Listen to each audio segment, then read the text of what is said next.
Hello everybody, this is Paul Neeson with the Raw Life Health Show, and today I want to talk about something that a lot of people have been telling me lately. When it comes to their health, they hear my message that it is not possible to get all the nutrients we need from food today because man has taken the food and destroyed it. Yes, even a vegetarian diet, unless you're growing the food in some amazing soil, which very few people are doing, and even in that case, it might not be possible, but it's so difficult to get all the nutrients we need from food alone, so we need some supplementation.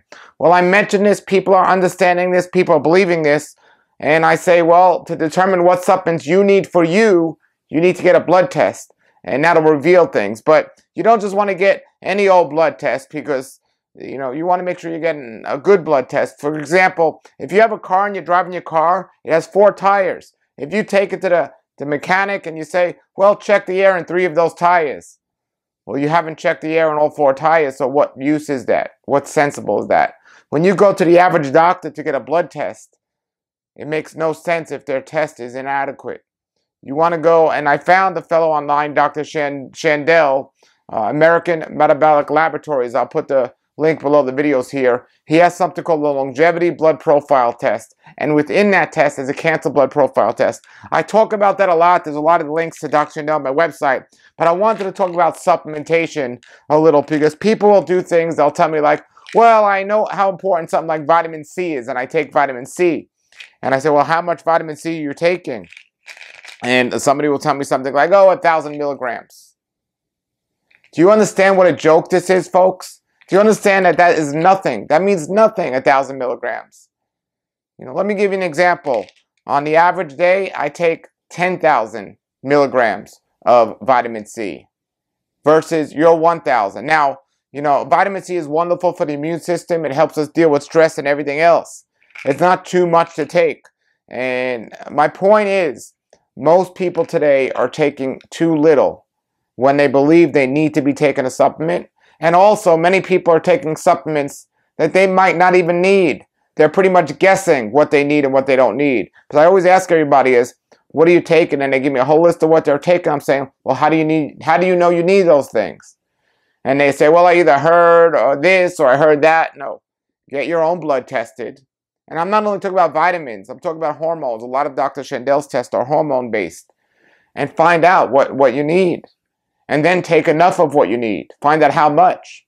Don't just go to your average GNC store or whole paycheck store and ask them for vitamin C and ask the guy working there, well, how much should I take? They don't know your individual history and so on. Here are some things that I'm taking. I take, like I said, I take 10,000 vitamin C every day. And, you know, and a natural form of vitamin C in food and stuff, the body's going to be able to utilize that better, but it's just not going to give us the amount we need. So, so there are certain situations where we might have to take a synthetic vitamin that's bioidentical if we research and understand the company and the process of them making these things. So I also take folic acid.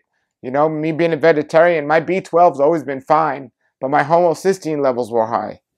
So to get that lower, I take niacin and I take vitamin B6 and I also take folic acid, you know, and that keeps it low. I don't know why it's high, and my B12's fine, but B12, folic acid, and homocysteine all work together synergistically. So I take folic acid. Now I know a lot of people that take folic acid, but I'm taking 5 mg's a day. So that's a really good amount.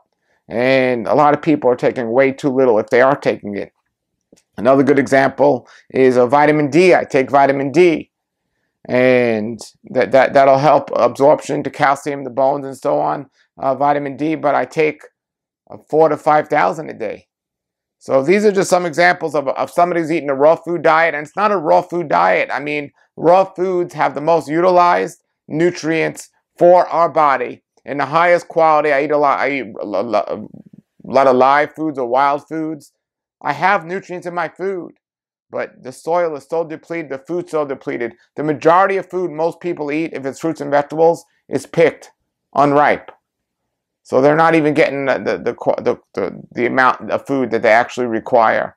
And this creates a problem, and this is why there's a lot of people suffering from issues. And, you know, there are some standard things I think will help everyone to take. Probiotics are really good. Enzymes, digestive enzymes would help, especially if somebody's eating a lot of cooked food. Somebody eating too much food, the enzymes will help. But the answer really comes down to is the amount of supplements you're going to need is going to be determined on your diet and your lifestyle. And you don't need to be spending a lot of money on supplements if you're eating and living healthy. I take supplements, but not much. I don't need to take many. But I know people, and if I didn't eat the way I eat and just lived a life worse than I live now, I'd have to take a lot more than I'm currently taking. And that is a big expense. And a lot of people say, well, I can't afford that, so I'm just not going to take anything. Well, no. Find out why you need so much. I had a friend that I sent to Dr. Jindal, and he had to take a tremendous amount of supplements. And I said to him, listen, if you switch your diet and your lifestyle from a health aspect to what I'm telling you to do, similar to the way I live and eat, you will have to take just a quarter of those supplements that you're requiring now. And sadly, this person decided to do nothing, none of that. But we got to start getting serious about our health, especially as we're getting older in age. You know, I even met recently, I heard about some people that are saying, some raw foodists that are saying, well, it's okay to be a vegetarian up to a certain age, but then they eat meat. No, I don't think there's ever an excuse where you need to eat dead animals. We don't need to eat dead animals. Now, and I know, trust me, I've experimented with it, and it's not the way to go. From every aspect, you don't need dead animals to get your nutrients. But supplements you need, and somebody might say, well, if I need supplements, then a raw food diet might not be good for me. A vegetarian diet might not be good for me. Folks, even if you eat meat, you still need supplements. There's no food that we can get that has all we need. Like I said, maybe you're growing it yourself with good soil, and that will help the situation. But you should take supplementation. If you got your blood work checked, you'd realize this from a good doctor who knows what they're talking about. So, and here's what it comes down to. I'd much rather eat fruits and vegetables, a vegetarian diet, and add supplements than eat dead animals and add supplements. That's what it comes down to. Can you be healthy and eat animals? Yes. I know people that eat meat and they are healthy. I know people that eat meat and they are sick. Can you be healthy and eat a vegetarian diet? Yes, I know people that have vegetarian diets that are healthy, and I know people that have vegetarian diets and they're sick. What it comes down to is detoxification or deficiency. See, that's what all disease comes down to. Detoxification or deficiency. One or the other. The problem is the symptoms or the signs of both of those are similar. And the only way to know if it's a detoxification or a deficiency sometimes is through your blood work. Am I getting enough of what I need? Well, my body's starting to show symptoms of pain and other issues. Did I get too much of what I need? Is my body just trying to clean it out and get rid of it, and I'm not letting it do its job? So we need to give the body what it needs, and we have to know we're giving it what it needs. Because if you treat a detoxification like a deficiency, or vice versa, or deficiency like a detoxification, you could be making a problem worse, and this is what many people out there are doing today. There's no magic food out there, people. This is what you need to get. You need to understand. I'm not here. I'm here because I had a disease, and I do not want to see people suffer when they don't have to. I'm not here to sell you some super magic food or magic potion. Yes, every morning I take moringa powder or barley max or some green powder in my food, but that's a food. That's a food that's going to get me those nutrients because I don't have the actual moringa leaf available every single day. I actually do have a tree, but I have it in powdered form.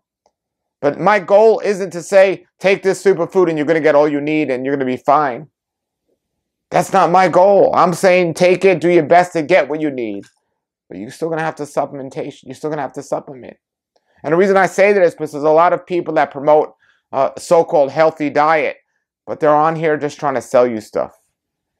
I had a disease. I don't want to see you suffer, and I'm here to tell you the truth. Even if that's a cost of me, not making money or something. That's not my goal. My favorite green in the world is not money. It's chlorophyll. You understand, folks? You could go listen to some guru that says something crazy. That they even give opposite information that's bad. Start telling you, drugs like caffeine and theobromine are healthy for you, and it's a superfood. No, it's a snack food. It's not a superfood. But that's the deception. That's the deception that's out there. So don't be deceived, folks. Get your blood work done. Now, I don't know where you're going, what doctor you have, but at least measure it up to Dr. Shendel's at Metabolic Laboratories and see his longevity blood profiles, cancer blood profile test. And the way it works is, the first time I took that test, it was quite expensive. It was a lot of tests. But then I saw my problem areas, and I just addressed those. I didn't have to take the others again. And every so years, I take them again just to make sure. But I only have to focus on a few issues, like my homocysteine and things like this, and work those out. Another thing that helped me too is I wasn't doing enough cardiovascular exercise. I see a lot of people promoting or not promoting that in the raw food movement or in the health movement. So I think that's something we need to take care of, because when I started doing more cardiovascular exercise, my numbers were better too. So it's not just diet, it's everything, folks. But we got to get this right and stop the deception that's out there. Okay? If you have any comments or questions, post them below the video. Each week I do my best to answer questions live on my site, rawlifehealthshow.com. And there's a bunch of Q&As there previously. And even though I have videos on YouTube and I get on there, but the majority of my stuff is on rawlifehealthshow.com. The videos are much longer. I do Q&As. As a matter of fact, I answer all the Q&As. It's just a matter of time sometimes before I get to them. And you get 10% off everything on my web store, rawlife.com, if you're a member, to rawlifehealthshow.com. If you're watching this now and you're already a member, thank you very much. Put your questions below the video, and I will get to them this week. And until then, everybody, have a great day and a great raw life. Nature's wealth, good for your health. This is the Raw Life Health Show. Raw Life, brighten up your life.